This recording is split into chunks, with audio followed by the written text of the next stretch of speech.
Good YouTube. This your man Spill Dog.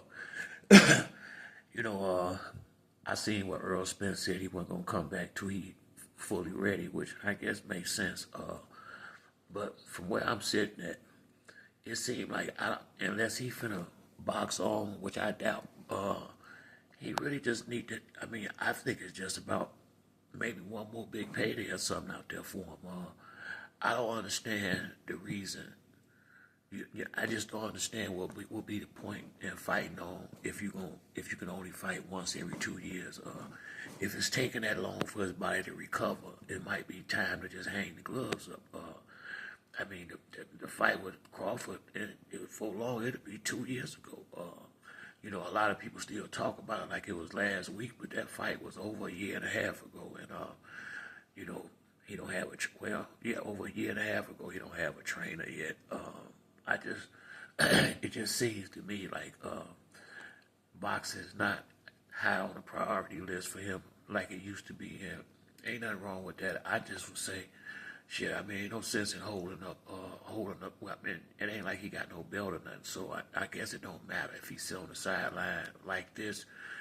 But if I'm him, and I know he ain't gonna do it, but him and Keith Thurman, they both.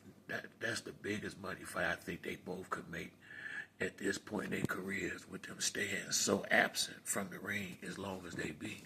Don't make no sense for them to fight nobody but each other. And I think that's the biggest payday that either one of them can get at this point right now. And, to be honest with you, it's safer for them. They both be out the ring a lot. So, I mean, because would it still be fair if you put them in with a guy that's really active and at the top of his game, and with them staying out as long as they do? I don't think so. And then now Earl don't have Derrick James. That was going to make a difference, man. They've been working together for over 10, 15 years. I think it'd be real awkward him training with somebody else. That's probably part of why it's taking so long for him to pick somebody. Earl seemed more like a pretty private person. He don't seem like he the kind of guy that bring that many people into his close circle. And that's what the trainer got to be here, where it should be somebody pretty much kind of close to you. And it just seemed like Earl ain't the easiest person in the world to get close to like that. And I think, for me, I just wish his father could finish the rest of his boxing career out for him, training him. Evidently, Dad, he been in the gym long enough, but evidently he don't feel comfortable doing it. But I think that make the most sense to me, because I just don't see him having a whole lot more fights. 2 years is a long time out the ring. It really is. And I don't know nobody that can do anything at the highest level being absent from it that long, honestly, And I don't think it's intentional. I think it's just that, between all the stuff that happened in his life, he's just been through a lot.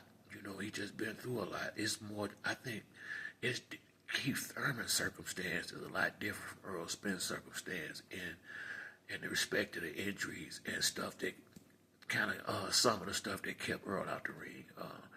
Keith had little minor injuries, but nothing like that car accident that Spence had, detached retina. It wasn't that kind of stuff.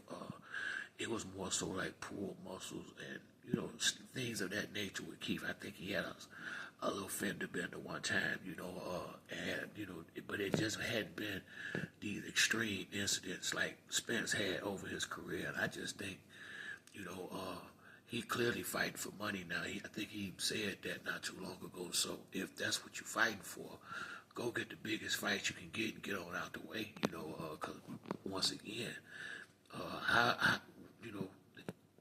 we seen the last fight. I mean, it's not like his fights like he getting worse and worse. What I mean by that is, he came out in that first fight of the accident with Danny Garcia looking great. I mean, look, one of his best fights of his career. The next fight with Ugas, it was a great fight because there was a lot of drama in the fight, because he got caught with a lot of big shots from Ugas, but a guy that don't have no power, so, he got away with it. Now when he got in there with Terrence Crawford, it was similar to Ugas, but Terrence Crawford had power, and he took a lot of punches in that fight too, and these were with the trainer that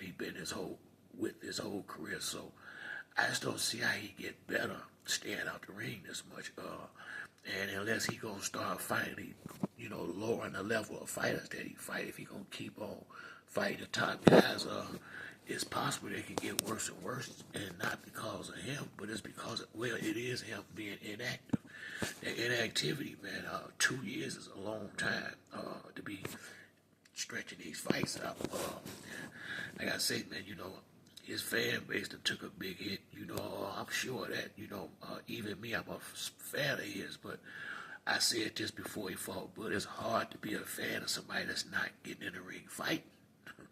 I mean, you can't live off stuff that happened 2 or 3 years ago forever, So at some point, you either got to get active or call it a day, and I think it's at the call it a day stage for Spence, because, he don't get a day younger, and the way he fight, he gonna probably get touched a lot, and without Derrick James in his corner, man, it's just, like I say, man, who knows how it's gonna look when he come back.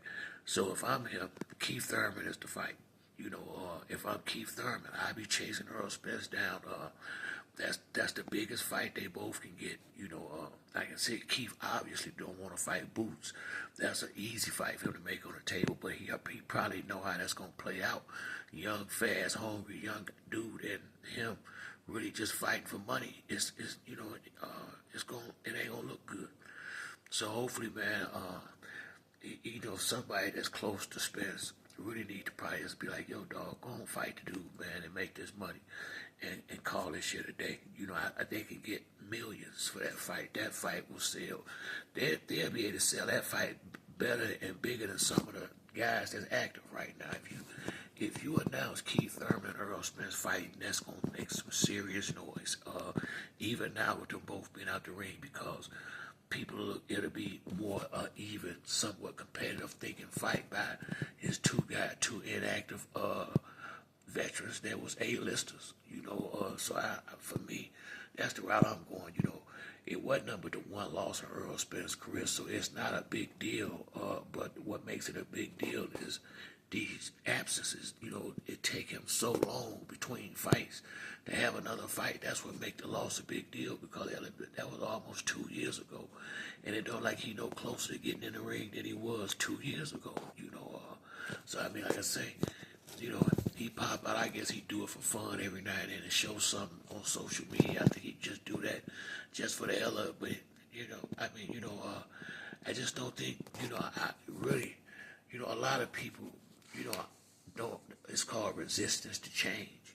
I don't know if Errol Spence, like I said, don't like he was prepared for Derrick James leaving, and everybody just can't just move on to another person like that. Some people like that, relationships, jobs. Everybody just can't handle their situation changing, and that could be the case with Spence. Because once again, it's a lot of good trainers out there. This is not a hard thing to do. Go pick a trainer, and he making this shit seem like it's rocket science. So I think the only thing hard about it is him not wanting to do it. So we'll see what happens, man. But that's it for me on this video. If you like the video, hit the like and subscribe. Till the next time, it's your boy Spill Dog. I'm out.